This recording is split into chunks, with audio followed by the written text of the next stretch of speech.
बिस्मिल्लाहिर्रहमानिर्रहीम। बल्तिस्तान में रहने वाली एक हबशी औरत, जिसके पास हलाले के लिए औरतें आती हैं और 1 घंटे में ही औरत दोबारा अपने शौहर पर हलाल हो जाती है। कैसे? ये जानकर आपके भी होश उड़ जाएंगे। मेरी शादी की तैयारियां उरूज पर थीं। मेरे भी कदम जमीन पर नहीं टिकते थे। मैं बेइंतहा खुश थी कि आखिरकार मेरी शादी तय पा गई थी। यूं तो हमारे खानदान में यही रिवाज था कि लड़कियों की कम उम्री में ही शादी कर दी जाती थी, मगर मैं 28 बरस की हो चुकी थी, जबकि मेरी उम्र की तमाम लड़कियां 2-2, 3-3 बच्चों की माएं बन चुकी थीं। मेरे वालिदैन भी मेरी शादी की वजह से बहुत परेशान थे। मैंने बड़ी दुआएं की, मन्नतें मांगी और फिर कहीं जाकर मेरा रिश्ता तय हुआ था। ये नहीं था कि मुझ में कोई खामी थी या कोई कमी थी जिसकी वजह से मेरा रिश्ता नहीं हो रहा था। दरअसल मुझे किसी के किए की सजा मिल रही थी। खैर, मेरी शादी को 15 दिन रह गए। आज अम्मी बाजार से मेरे लिए रूसी लिबास लेकर आई थी। आज जरा धूप निकली हुई थी तो अम्मी कहने लगी, शाइस्ता, अपना लिबास पहनकर मुझे दिखाओ, कैसी लग रही हो। मैं शर्मा गई और जल्दी से कमरे में जाकर अपना लहंगा पहन लिया। मैंने जब आईना देखा तो अपना रूप देखकर ही शर्मा गई। मैं बिलाशुबा बहुत हसीन लग रही थी। मैं कमरे से बाहर आई। अम्मी मुझे देखकर जल्दी से आगे बढ़ी। उन्होंने हाथ में पैसे पकड़े हुए थे। शायद वो मेरा सदका देना चाहती थी। तभी हमारे घर का दरवाजा खुला और मेरी बड़ी बहन आंधी तूफान की तरह भागती हुई घर में दाखिल हो गई और मुझसे लिपटकर फूट फूट कर रोने लगी थी। उसकी तकलीद में उसकी तीनों बेटियों ने भी गला फाड़ कर रोना शुरू कर दिया था, जबकि मैं अभी तक सदमे किसी कैफियत में थी कि न जाने क्या हो गया है, कोई मर तो नहीं गया। मैं तो बेहिस्सो हरकत खड़ी थी। तब मेरी अम्मी आगे बढ़ी और उन्होंने नाजिश बाजी को मुझसे पकड़कर जुदा किया था और गुस्से से कहने लगी थी, नाजिश, क्या हो गया है? यूं फूट फूट कर क्यों रो रही हो? बाजी के अगले अल्फाज ने सही मानों में हम पर बिजली गिरा दी थी। वो कहने लगी, अम्मी, वकास ने मुझे तलाक दे दी है। उसने मुझे हाथ पकड़कर घर से निकाल दिया है। मैं उजड़ गई, मैं बर्बाद हो गई। अब मुझे बताएं कि मैं क्या करूं, कहाँ जाऊं? मेरी मानो तो तुम शादी मत करना मेरी बहन। अपना ये रूसी लिबास उतार कर फाड़ दो। इस शादी वादी में कुछ नहीं रखा। बहुत गम मिलते हैं, दुख मिलते हैं। अम्मी ने बाजी का हाथ पकड़ा और उसे चारपाई पर बिठाकर बोली, तू बैठ, मैं तेरे लिए पानी लेकर आती हूँ। फिर अम्मी ने आंखों ही आंखों में मुझे साथ चलने का इशारा किया था। मैं अम्मी के पीछे ही चली गई थी। अम्मी का चेहरा सर्द पड़ चुका था। वो आहिस्ता आवाज में कहने लगी, शाइस्ता, है तो नाजिश भी मेरी बेटी, मगर इसने जो यूं फौरन तलाक के बाद तुझे गले लगा लिया है ना, मेरे दिल में बड़ा शक आ रहा है। मेरी बेटी, तू फौरन ये कपड़े उतार दे। पता नहीं इस कमबख्त मारी नाजिश को अकल कब आएगी। मैं उसकी माँ थी, आकर मुझसे लिपट जाती। भला ये क्या बात हुई कि बहन ने पहली बार ही सुहाग का जोड़ा पहना और उसी के साथ आकर रोने लग गई। हाय, मेरे तो दिल में होल उठ रहे। ये तो बहुत बड़ी बदशगुनी कर दी है उसने। मेरे दिल के एहसासात भी अम्मी जैसे ही थे। अंदर से मैं भी पत्ते की तरह लरस रही थी। ऐसे में मुझे तसल्ली और दिलासे की जरूरत थी, मगर अम्मी की हालत देखकर मुझे ही हौसला अफजा जुमले बोलने पड़े थे। मैं बोली, अम्मी, छोड़ी इन बातों को, कुछ नहीं होता।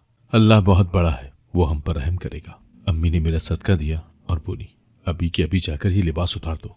मैं अपने कमरे में गई और लहंगा बदल कर रोने लगी थी। मेरे दिल में बाजी के लिए बहुत से गिले सर उठा चुके थे। न जाने मेरी बाजी इस कदर खुदगर्ज क्यों थी। उसके किए की सजा अब तक मैं भुगत रही थी और अब तो मुझे ऐसा लग रहा था कि जैसे अब फिर से मेरी सजा का चक्कर शुरू होने वाला है। मुझे आज भी वो दिन बखूबी याद है जब बाजी की बारात की तैयारियां मुकम्मल हो चुकी थी। अब्बू ने इधर उधर से कर्ज पकड़कर बाजी के लिए बेहतरीन जहेज बनाया था। हर चीज बेहतरीन थी। घर मेहमानों से खचाखच भरा हुआ था कि पैर धरने को जगह नहीं मिलती थी। मौलवी साहब आ चुके थे। दूल्हे वालों ने जल्दी मचाई हुई थी कि हम दूर से आए हैं, निकाह करके जल्दी रुखसत होना चाहते हैं ताकि बारात वापस वक्त पर ही पहुंच जाए। अब्बू कहने लगे, लड़के वालों की बात 16 आने दुरुस्त है, हमें बिला वजह ताखिर नहीं करनी चाहिए। अम्मी ने मुझे कहा कि अपनी बाजी को कहो जरा दुरुस्त होकर बैठ जाए, मौलवी साहब आने वाले हैं। मैं जल्दी से बाजी के कमरे में चली गई थी। वहां जाकर देखा तो कमरा बिल्कुल खाली पड़ा हुआ था। इतने में मौलवी साहब के साथ अब्बू और चंद दीगर लोग भी वहीं आ गए थे। अब्बू हैरत ज़दा से थे। कहने लगे, नाजिश कहाँ है? मैं बहुत घबरा गई थी। मैं बोली, अब्बू यहीं पर तो बैठी थी। इतनी देर में एक लड़का आगे बढ़ा और बोला, अंकल ये देखें कि बेड पर क्या पड़ा हुआ है। उस लड़के ने हाथ बढ़ाकर एक कागज उठा लिया था और उसे बाआवाज़े बुलंद पढ़ने लगा था। वो खत बाजी की तरफ से था।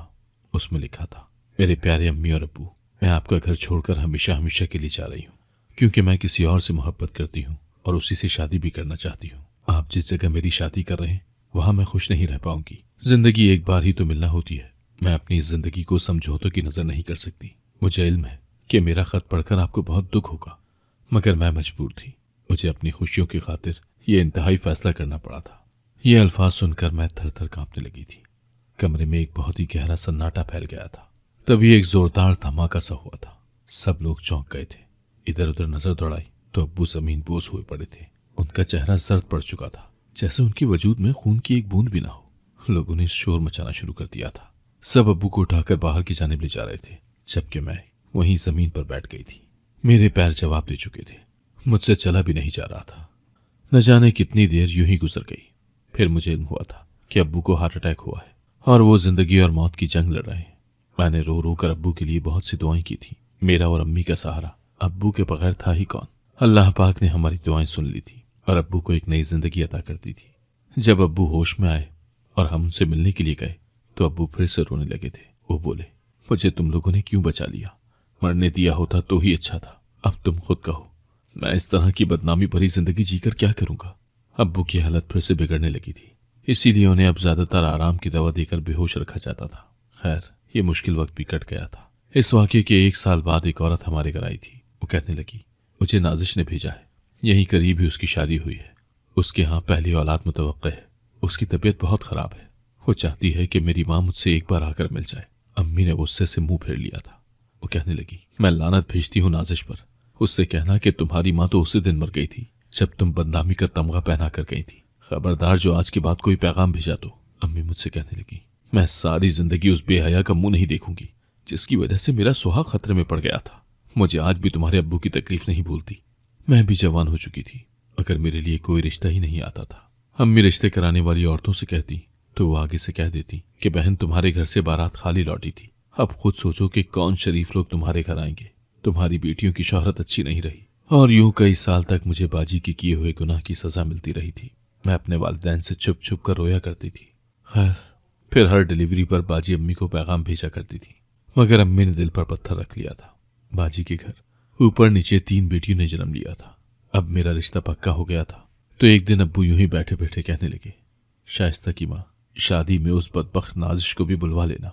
औलाद जिंदा हो तो उससे कतई ताल्लुक ही नहीं की जाती। अब्बू की बात सुनकर हम माँ बेटी अजीब से एहसासात से दो चार थी।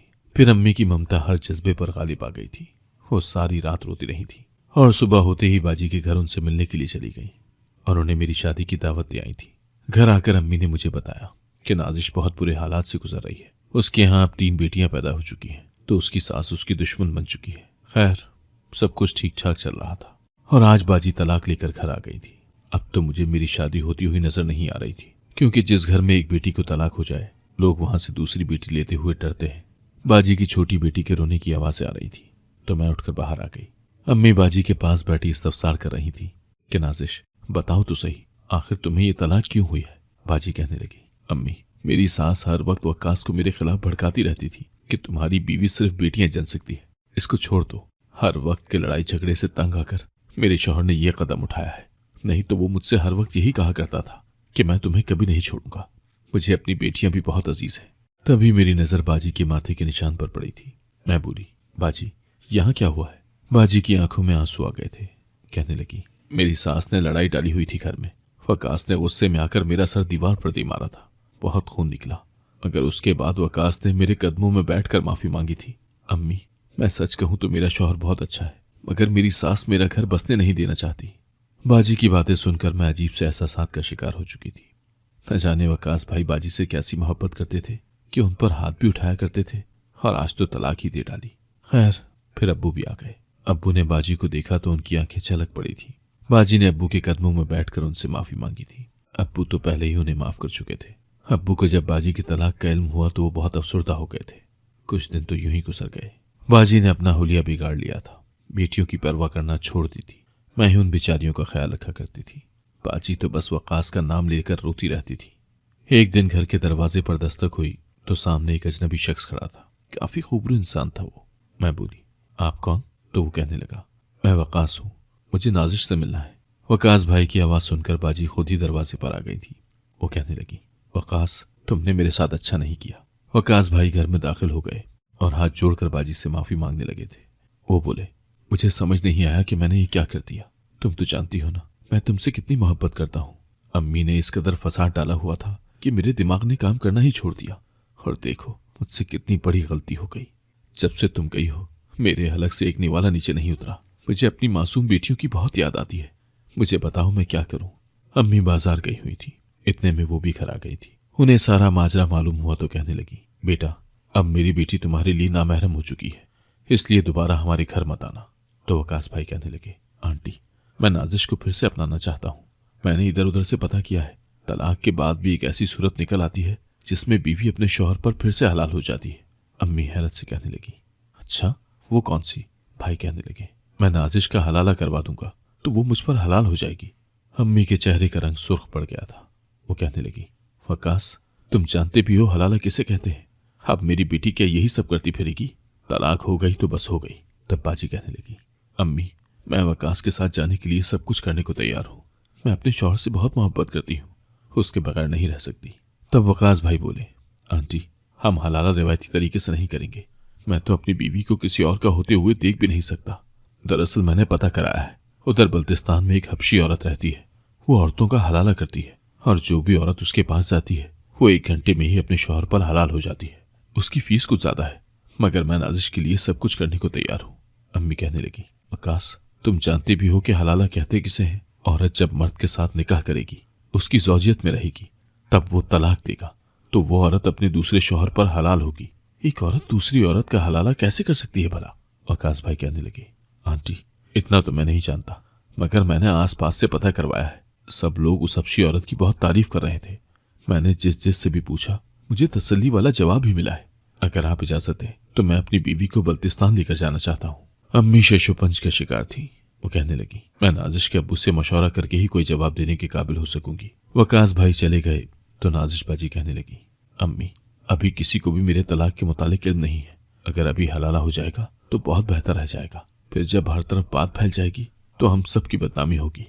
मुझे तो यही डर है कि कहीं शाइस्ता का रिश्ता न टूट जाए। इसकी शादी में भी बहुत थोड़े दिन रहते हैं, इसीलिए मैं चाहती हूँ कि इसकी शादी से पहले पहले मेरा हलाला हो जाए ताकि मैं अपने शौहर के साथ बहन की शादी में शिरकत कर सकूं। अम्मी आप अब्बू को इस मामले से दूर रखें, नहीं तो वो मुझे ये नहीं करने देंगे, जबकि मैं आपको साफ साफ बता रही हूँ कि मैं वकास के बगैर नहीं रह सकती। अम्मी सोचने लगी, फिर बोली, अच्छा तुम ऐसा करो कि वकास से कहो कि वो तुम्हें सुबह आकर ले जाए, मगर मेरी भी एक शर्त है, शाइस्ता तुम्हारे साथ जाएगी। बाजी बहुत खुश हो गई और जल्दी से उठकर कमरे में चली गई थी ताकि वकास भाई को ये खुशखबरी सुना सके। बाजी के जाने के बाद अम्मी कहने लगी, मुझे ये सब बिल्कुल भी पसंद नहीं है। मुझे वकास की बातों पर यकीन नहीं है, मगर मैं अपनी बेटी से बहुत डरती हूँ। एक बार पहले भी इसकी वजह से अपनी इज्जत नीलाम करवा चुकी हूँ। शाइस्ता तुमने देखा है क्या, इन सालों में नाजिश जरा भी नहीं बदली। वो अभी भी अपने शौहर के लिए बहुत जुनूनी है। मुझे शक है कि ये कुछ गलत न कर बैठे। सुबह तुम इसके साथ चली जाना। मैंने इस बात में सर हिला दिया था। खैर मैं अंदर ही अंदर से बहुत खुश थी, क्योंकि मैं चाहती थी कि बाजी जल्द अज जल्द अपने घर वापस चले जाए। मुझे यही खौफ था कि कहीं मेरा ये रिश्ता भी ना टूट जाए। सुबह हुई तो वकास भाई सुबह सुबह हमारे घर आ गए थे। बाजी तो पहले से ही तैयार थी, वो बहुत ज्यादा खुश थी। मैंने भी चादर ओढ़ ली और हम एक लंबे सफर पर रवाना हो चुके थे। मैं एक तरफ होकर बैठी थी, जबकि बाजी और वकास भाई आपस में बातें कर रहे थे। बाजी कहने लगी, वकास औलाद तो मर्द की किस्मत में होती है ना। अब अगर हमारे यहाँ बेटियां पैदा हो रही हैं तो इसमें मेरा क्या कसूर है? ये तो अल्लाह की रजा है और हमें इस पर राजी हो जाना चाहिए। वकास भाई कहने लगे, बात तो तुम्हारी भी ठीक है, मगर अम्मी ने तो मुझसे यही कहा है कि अगर मैं दूसरी शादी कर लूंगा तो अल्लाह मुझे बेटा दे देगा। बाजी तो मरने वाली ही हो गई थी। वो बोली, वकास आपका क्या इरादा है? क्या आप भी ऐसा ही चाहते हैं? वो कहने लगे, मैं दूसरी औरत का तसव्वुर भी नहीं कर सकता, मगर इंसान मजबूरी में बहुत कुछ कर जाता है। मेरी तो यही दुआ है कि अल्लाह हमें अब की बार बेटा ही दे दे तो इसकी नौबत ही नहीं आएगी। बाजी बोली, और अगर बेटा ना हुआ तो? उसके आगे भाई कोई जवाब न दे सके थे। बाजी बहुत उदास हो गई थी। मैं सोच में पड़ गई थी कि अगर ये हलाला हो भी जाता है तो भी शादी ज्यादा देर नहीं चलेगी। मैं अपनी बहन के हक में दुआ करने के सिवा और कर भी क्या सकती थी भला। सफर लंबा था मगर कट ही गया था। हमें जब हबशी औरत का ठिकाना नजर आया तो बाजी के चेहरे पर बेइंतहा खुशी दर आई थी। वकास भाई भी खुलकर मुस्कुराने लगे थे। बाजी बोली, वकास बस 1 घंटे की बात है, फिर हम दोनों एक दूसरे के हो जाएंगे। वकास भाई कहने लगे, अल्लाह का लाख लाख शुक्र है कि उसने हमें ये दिन दिखाया। मेरी बच्चियां घर वापस आ जाएंगी, मेरी खुशी की कोई इंतहा न होगी। फिर मुझे वेटिंग एरिया में बिठाकर बाजी और वकास भाई हबशी औरत के कमरे में चले गए थे। थोड़ी देर बाद ही वकास भाई वापस आ गए तो उनका मुंह लटका हुआ था। मैं बोली, भाई क्या हुआ, काम नहीं बना क्या? भाई कहने लगे, पता नहीं अंदर क्या होगा, मुझे उस हबशी खातून ने बाहर भेज दिया है। मैं तुम्हें साफ साफ बता रहा हूँ, शाइस्ता, अगर उस औरत ने मेरे साथ चालाकी करने की कोशिश की तो मैं उसे छोड़ूंगा नहीं। मैंने इस काम के लिए उस औरत को पूरे 80,000 रुपये दिए हैं। कहीं ऐसा ना हो कि वो मेरी बीवी को हलाले की नीयत से किसी दूसरे मर्द के हवाले कर दे। मैं बोली, भाई अगर ऐसा हो गया तो आप क्या करेंगे? वकास भाई कहने लगे, तलाक तो हमारी पहले ही हो चुकी है, बस फिर मैं आपकी बहन को आपके घर छोड़ जाऊंगा। ये रिश्ता शायद अपनी आखिरी सांसें ले रहा है। तब मैं चिढ़कर बोली, तो फिर भाई आप मेरी बहन को इस अजियत से क्यों गुजार रहे हैं? उसके हाल पर रहम करें। अगर आप उसे अपनाने का इरादा ही नहीं रखते तो फिर ये हलाला रुकवा दें। भाई कहने लगे, हम यही दुआ करते हैं कि अल्लाह करे कि हबशी औरत बिना मर्द के ही हलाला कर दे ताकि हमारी जिंदगियां तबाह होने से बच जाएं।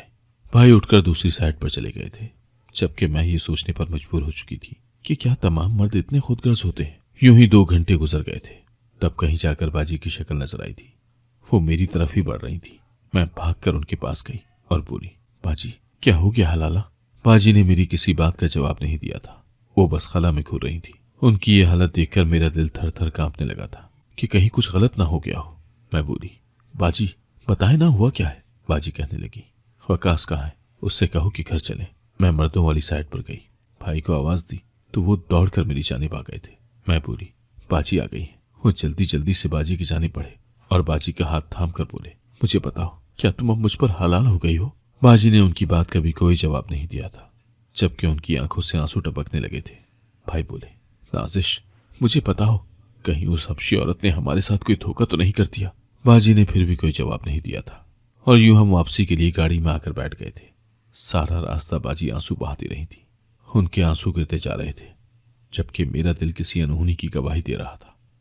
आधा रास्ता यूं ही कट गया था। फिर भाई ने गाड़ी रोक दी। वो बहुत गुस्से से गाड़ी से निकले और बाजी का हाथ पकड़कर उन्हें भी बाहर निकाल दिया। उनका चेहरा सुर्ख हो चुका था। वो कहने लगे, नाजिश तुम मेरी नरमी का फायदा उठा रही हो। तुम जानती हो ना फिर मैं गुस्से में तुम्हारा क्या हशर करता हूँ। सर की चोट याद है ना या भूल गई हो? बाजी कहने लगी, वकास किस बात का डर है आपको? अब मैं आप पर हलाल हो चुकी हूँ। भाई कहने लगे, मुझे ये बताओ कि किस तरीके से तुम मुझ पर हलाल हुई हो? उस हबशी औरत ने हलाला कैसे किया था? बाजी कहने लगी, इससे क्या फर्क पड़ता है? भाई गुस्से से बोले, फर्क पड़ता है। मुझे बताओ क्या हुआ है वहां। मुझे एक ऐसी औरत की जरूरत नहीं है जो मेरे अलावा किसी और मर्द की हो चुकी हो। बाजी गुस्से से बोली, मुझे मेरी अम्मी के घर छोड़ दो। भाई ने कुछ भी कहे बिना गाड़ी स्टार्ट कर दी। सारा रास्ता खामोशी से कट गया था और फिर हम घर पहुंच गई थी। मैंने बाजी का हाथ पकड़ा और उन्हें अपने कमरे में ले गई। मैंने अंदर से दरवाजा बंद कर लिया था। मैंने बाजी का हाथ थाम लिया और बोली, आपने वकास भाई से मोहब्बत क्या सोचकर की थी? नाजिश बाजी ने बड़े अजीब से अंदाज में मुझे देखा था। मैं बोली, बाजी एक ऐसा मर्द जो शादी के बाद आपको मकाम ही न दिला सका, क्या वो इस काबिल था कि उसके खातिर अपने वालिदैन की इज्जत नीलाम कर दी जाती? बाजी की आंखों से आंसू बहने लगे थे। मैं बोलती जा रही थी। मैंने कहा, मुझे आप दोनों की गुफ्तगू से इस बात का तो अंदाजा हो ही गया है कि भाई आप पर हाथ भी उठाते रहे, अपनी अम्मी की बातों में आकर नहीं, बल्कि वो खुद ही ऐसा करते थे। मगर आपकी आंखों पर तो उनकी मोहब्बत की पट्टी बंधी हुई थी। आप तो उनका कसूर देख ही नहीं सकती थी। वो कहते थे कि अम्मी ने गुस्सा दिलाया था तो आप उनकी बात पर आंख बंद करके यकीन कर लेती थी कि हाँ ऐसा ही हुआ होगा। आपको इस बात का भी अंदाजा हो जाना चाहिए कि भाई बेटे की खातिर दूसरी शादी करने पर भी रजामंद है। आज आप उनके साथ चली भी गई तो कल वो अपनी नई बीवी के कहने पर आप पर फिर हाथ उठाएंगे। हो सकता है आपको फिर तलाक दे दें, तो क्या आप फिर से हलाला करवाती फिरेंगी? फिर आपकी नन्ही नन्ही बच्चियों के जहनों पर क्या असर पड़ेगा? वो क्यों इस तरह के माहौल में परवरिश पाए? उनका क्या कसूर है? मेरी बातें सुनकर बाजी फूट फूट कर रोने लगी थी। मैं बोली, अब आप मुझे बताएं कि वहां क्या हुआ था? बाजी कहने लगी, उस हबशी औरत ने मुझे अपने पास बिठा लिया और कमरा अंदर से बंद कर लिया। उसने हाथ में कॉपी और पेंसिल पकड़ी हुई थी। वो कहने लगी कि मुझे शुरू से बताओ कि वकास के साथ तुम्हारी शादी कैसे हुई? तुम दोनों मियाँ बीवी का रिश्ता आपस में कैसा था? तलाक की नौबत कैसे आई? मैं आहिस्ता आहिस्ता उनको सारी बात बताती गई। मैंने अपनी सारी जिंदगी की दास्तान उनको सुना दी। तब उन्होंने पता है क्या कहा? कहने लगी, वकास एक अच्छा शौहर नहीं है, वो तुम्हारी नौउम्री की मोहब्बत था और तुम ये समझकर बैठ गई कि इस दुनिया में जो कुछ भी है वकास ही है। मगर ऐसा नहीं है। देखो उसने तुम्हारे साथ क्या सुलूक किया।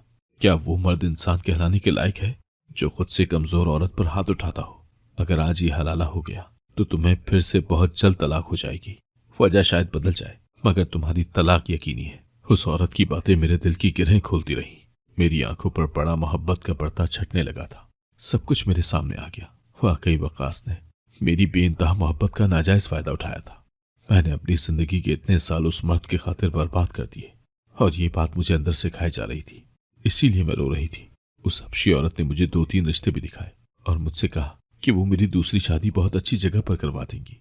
मैं बाजी की बात सुनकर बहुत खुश हो गई थी कि आखिरकार वो उस धोखे की मोहब्बत से निकल आई थी। बाजी की तलाक की बात भी हर तरफ फैल गई थी, मगर मेरे ससुराल वालों ने हमसे पूछा तक नहीं था। वो कहने लगे कि अगर एक बच्ची का घर बस नहीं सका तो उसकी सजा दूसरी को क्यों दी जाए। यूं मेरी शादी मुकर्रर तारीख पर हो गई थी। मेरा शौहर एक बहुत ही अच्छा और नर्मदिल इंसान साबित हुआ था। उसने मुझे पलकों पर बिठा कर रखा। बाजी का रिश्ता भी हबशी औरत ने करवा दिया था।